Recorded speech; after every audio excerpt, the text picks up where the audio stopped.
안녕하세요. 오늘의 사연입니다. 구독과 좋아요 한 번씩 부탁드릴게요. 바로 사연 시작하겠습니다. 제 이름은 김혜연이고 30세입니다. 동갑내기 남편 박채훈과 함께 아파트에 살고 있어요. 제 눈은 지금은 전혀 보이지 않아요. 지금은 이라고 쓴 이유는 예전에는 잘 보였어요. 어렸을 때는 안경 없이 맨눈으로 양쪽 모두 1.5는 보였는데 10대 후반쯤부터 점차 잘 보이지 않고 난시와 근시로 고생하기 시작했어요. 너무 잘 보이지 않아 안과를 찾아갔더니 진행성 안구질환 진단을 받았어요. 진행성 질환으로 진행 속도가 빨라지면 실명할 가능성도 있었어요. 치료법으로는 결국 각막 이식이 필요하다고 했어요. 진행 속도는 사람마다 다르다는 의사의 말을 듣고 몇 달이 지났어요. 생각보다 병의 진행 속도가 훨씬 빨라서 안경으로 교정할 수 없을 정도로 눈이 거의 보이지 않게 되었어요. 왜? 나한테만 이런 일이. 일도 할 수 있고, 연애도 할 수 있고, 언젠가는 결혼도 할 거라 생각했는데, 이런 눈으로는 아무것도 할 수 없어. 그렇게 울고 또 울었어요. 부모님은 계속 저를 다독여 주셨지만, 당시에 저는 충격이 너무 커서 부모님의 마음은 모르고, 상처되는 말만 했었어요. 그런 저를 바꿔준 건 어느 밴드의 노래 덕분이었어요. 힘들었던 시절의 유일한 버팀목이 음악이었어요. 우연히 본 유튜브에서 나오는 노래가 제 마음을 위로해줬거든요. 그 후로 그 밴드의 노래만 듣게 되었어요.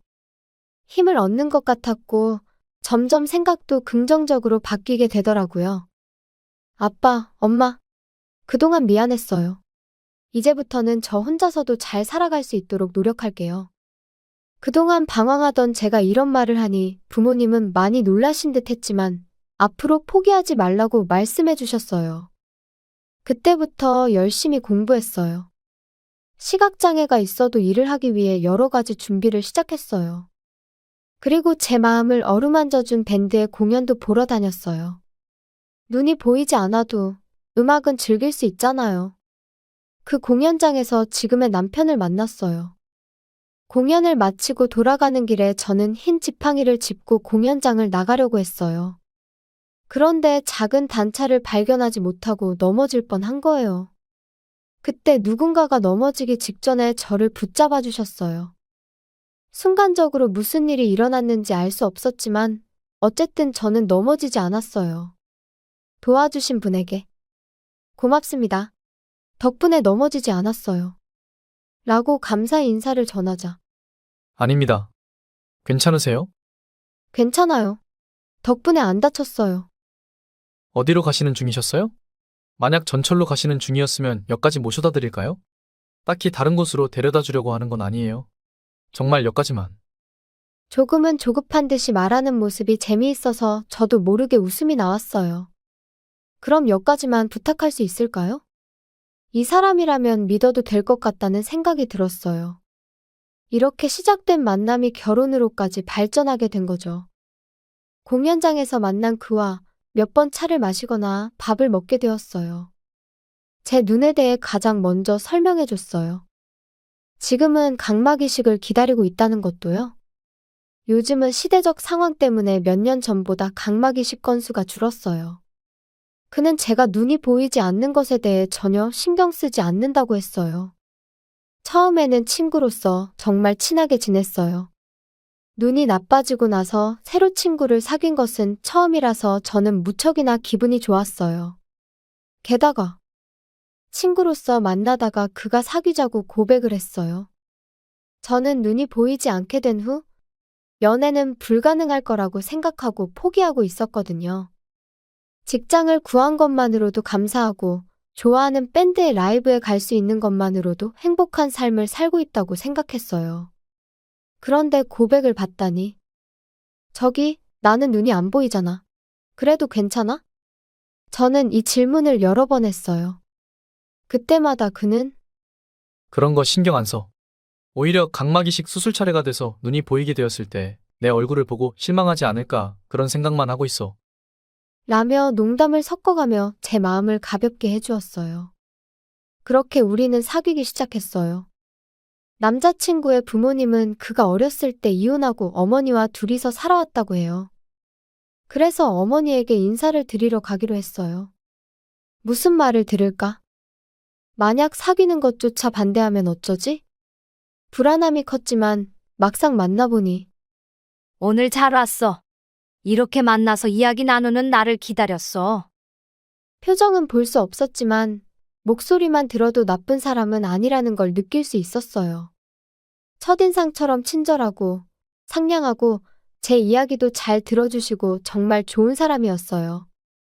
이런 사람들이 있구나. 저는 언젠가는 이 사람들의 가족이 될 수 있을 것 같다는 생각이 들었어요. 그리고 마침내 그의 프로포즈를 받았어요. 저는 그 자리에서 울음을 터뜨릴 정도로 기뻤어요. 이런 저를 좋아해주고 결혼해준다는 게 기적과 같은 일이죠. 앞으로 어떤 일이 있어도 평생 행복하게 해줄게. 라는 프로포즈 말은 아무리 나이가 들어도 잊지 못할 것 같아요. 부모님은 결혼을 찬성해 주셨고 매우 기뻐하셨어요. 다만 남자친구 어머니는 결혼을 좀 더 늦게 해도 되지 않겠냐고 하셨어요. 그 이유는 각막 이식을 기다렸다가 시력을 회복한 후에 해도 되지 않겠느냐는 것이었죠. 물론 이식의 순서는 반드시 오기 마련이에요. 눈이 보이게 된다면 남자친구의 부담이 많이 줄어들 거라고 했어요. 저도 맞는 말이라고 생각해요. 결혼하고 아이가 생긴다면 주변의 도움이 필요하겠지요. 남자친구가 힘들게 뻔히 보였어요. 그 말을 듣고 결혼이 싫은 건 아니지만 시기를 늦춰도 괜찮지 않을까? 남자친구와 여러 번 이야기를 나눴어요. 하지만 남자친구는 수술 전에 결혼해도 상관없다며 아내를 보살피는 건 당연하다며 결혼을 미루고 싶지 않다고 했어요. 결국 남자친구의 어머니를 여러 번 설득한 끝에 결혼할 수 있게 되었어요. 결혼 생활은 즐겁기도 했지만 힘든 점도 있었어요. 제가 할 수 있는 범위 내에서 집안일을 했지만 역시 남편에게 부담이 되는 건 사실이었어요. 시어머니는 스스로 결혼을 결정한 거니 나한테 의지하는 건 정말 최후의 수단으로 생각하라고 말씀하셨어요. 물론 늦추라는 말을 듣지 않고 결혼을 강행했으니 당연한 반응이라고 생각해요. 분명 시어머니는 좋은 분이시지만 그런 부분에 대해서는 상당히 엄격하신 것 같았어요. 휴일에 놀러 오시면 네 남편한테만 집안일 시키지 말고 너도 좀 해. 커피 타는 것 정도는 할 수 있잖아. 라고 말하면서 남편을 앉혀놓고 저에게 커피 심부름을 시키세요. 시어머니가 이것저것 해보게 하려고 그렇게 말씀하신다는 것도 알아요. 그래서 할 수 있는 한도 내에서 커피를 준비했어요. 커피를 준비하고 나면 그 후 거실로 옮기는 건 남편에게 부탁해요. 단순히 시집살이가 아니라 정말 제가 하나씩 해보도록 자신감을 불어넣어주는 거라 생각해요. 그렇게 조금씩 할 수 있는 일이 많아지던 어느 날, 드디어 제 각막 이식 수술 차례가 되었어요. 그 소식을 듣고 남편과 부둥켜 안고 기뻐했어요. 이제 남편의 얼굴도 볼 수 있게 된 거죠. 남편의 부담도 줄어들 거고, 이제 아이도 키울 수 있어요. 하고 싶은 일들이 마구마구 생각났어요. 저는 초조한 마음으로 수술 날짜를 기다렸어요. 그런데 남편은 날이 갈수록 조금씩 기운이 없어지는 거예요. 여보, 요즘 왜 그래? 목소리가 안 좋아 보이는데 무슨 일 있어? 아니야, 그냥 일 때문에 좀 피곤한 거니까 신경 쓰지 마. 라며 사실대로 말해주지 않아요. 왜 그럴까? 남편의 태도와 목소리 톤의 변화에 저도 조금 불안해지기 시작했어요. 그러고 있는 사이에 수술 당일이 되었어요. 저는 여러 사람들의 응원을 받으며 수술실로 향했어요. 다행히 수술은 성공적으로 끝났어요. 이제 붕대만 풀면 앞을 볼 수 있어요. 이제 며칠만 참으면 되네. 그리고 붕대를 뗄 수 있는 날이 되었어요. 희미하게 무언가가 보여요. 조금 지나니 점점 더 선명하게 사물이 보이기 시작했어요. 정말 오랜만에 보이는 세상. 아직은 흐릿하지만 앞을 볼 수 있다는 게 기뻤어요. 그리고 남편이 말을 걸어왔어요. 드디어 보이는구나. 그곳에 있던 건 처음 보는 남편이었어요. 그런데 어딘지 모르게 낯익은 얼굴이었어요. 저는 그 낯익은 얼굴에 정체가 떠올라 덜덜 떨렸어요. 그 떨림의 정체는 바로 두려움이었어요. 왜냐하면 남편의 정체는 어렸을 때 갑자기 제 앞에서 사라져버린 어린 시절 친구였기 때문이에요. 어릴 적 친구라고 하면 모두 좋은 쪽으로 생각하겠지만 남편은 저를 괴롭히던 사람이었어요. 심하게 괴롭힌 건 아니었지만 저를 괴롭혔었다는 사실은 변함없어요. 왜? 나를 괴롭혔던 너가 도대체 왜? 남편이 말을 꺼내기도 전에 어머니가 먼저 입을 열었어요. 채웅이한테 너를 부탁한 건 바로 나였어. 엄마, 그게 무슨 말이야? 전혀 이해가 안 돼. 몸의 떨림은 조금 가라앉았지만 그 대신 분노가 치밀어 올랐어요. 엄마, 무슨 일인지 제대로 설명해줘. 제가 눈이 보이지 않고 방황하던 시기에 어머니는 언제까지나 이대로 지내게 할 수 없다는 생각을 계속하고 있었대요. 그러던 중 우연히 길에서 남편을 만난 거죠. 아니, 오히려 남편이 먼저 알아봤대요. 혜연이 어머니 아니세요? 저 어렸을 때 옆집에 살았던 박채웅이에요. 채웅아. 그동안 잘 지냈어? 갑자기 이사 가더니 오랜만이네. 어머니는 제가 괴롭힘 당한 건 전혀 모르세요. 그땐 아무 말도 할 수 없었어요. 부모님이 이혼한 것 때문에. 그렇게 남편과 잠깐 이야기를 나누게 되었다고 해요. 그러다가 제가 눈이 안 보이는 상태라 많이 힘들어한다는 이야기도 했다고 하고요. 남편은 제가 기운 차릴 수 있도록 도와주겠다고 했대요. 제가 어렸을 때 혜연이를 많이 괴롭혔어요. 그때는 혜연이를 좋아했었는데 좋아한다고 솔직하게 말하지 못하고 대신 관심을 끌기 위해 괴롭혔어요. 성인이 된 지금도 후회하고 있어요. 게다가 어떤 여자애와 사귀어도 혜연이를 잊을 수 없어서. 이번엔 용기 내서 좋아한다고 말하고 싶어요. 설령 눈이 보이지 않더라도 이번만큼은 용기 내보고 싶어요. 어머니는 처음 듣는 이야기에 깜짝 놀라셨대요. 그리고 아까 말했듯이 제가 어릴 때 혜연이를 괴롭혔었어요. 어렸을 때는 좋아하는 여자일수록 괴롭힌다고 하잖아요. 그러니 너무 신경 쓰지 마셨으면 좋겠어요. 그래서 저를 밝히지 않고 만나게 해주시면 안 될까요? 언젠가는 이야기를 하겠지만 그때까지는 그냥 처음 만난 사이로 해주세요. 멋대로 부탁드려서 죄송해요. 이렇게 해서 남편은 우연을 가장하고 제 앞에 나타나게 된 거예요. 그 후의 이야기는 지금까지 이야기한 대로예요. 시어머니도 이 작전에 동참한 사람 중 한 명이고요. 다들 저를 속이고 있었네요. 앞을 못 본다고 해서 예전에 저를 괴롭혔던 사람에게 저를 맡긴다는 게 말이 돼요? 제가 그때 얼마나 마음고생했었는지 아세요? 그걸 좋아해서 괴롭혔다고 하면 쉽게 이해할 줄 알았어요? 제가 그 어린 나이에 이사 갔다는 소식에 얼마나 기뻐했는데요. 그런데 저를 속이고 결혼까지 시키다니. 여기서 저 혼자만 바보네요. 남편은 아무 말도 하지 않았어요. 자신이 속였다는 미안함이 있었기 때문일 거예요. 그리고 저는 결정적인 한마디를 내뱉었어요. 지금 당장 이혼해.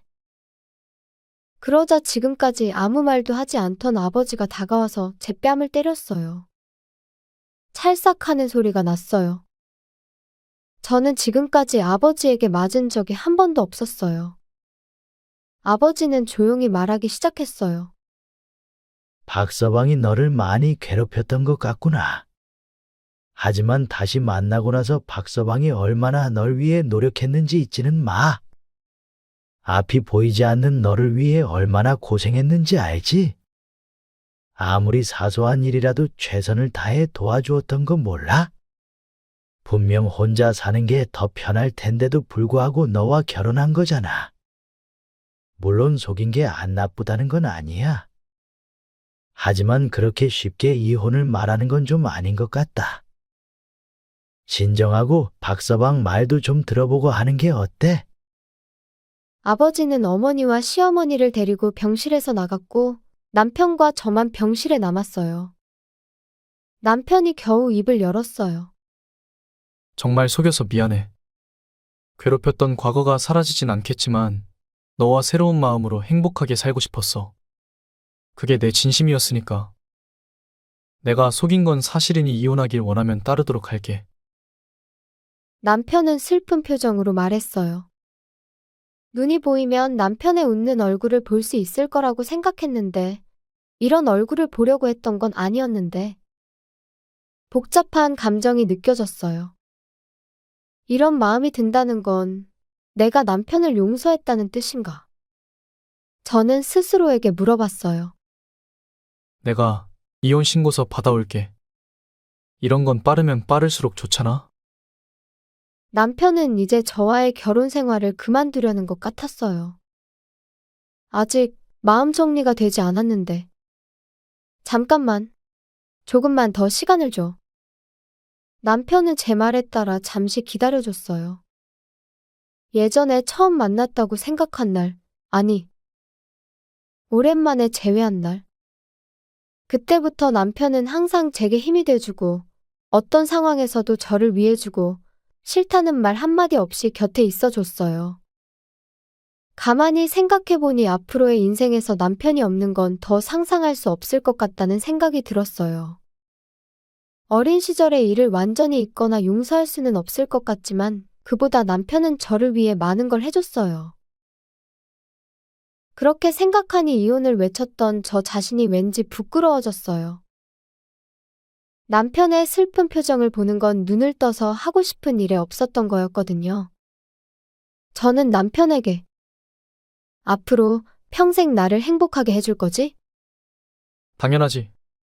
평생 행복하게 해주겠다고 했잖아. 그 약속 꼭 지킬게. 저는 결국 과거의 남편을 용서할 수는 없지만 그보다 앞으로의 우리의 행복한 삶을 우선하기로 했어요. 가족 모두가 저를 속인 것도 용서할 생각이 없었지만 저 자신을 위해서 마음에 어느 정도 묻기로 했어요.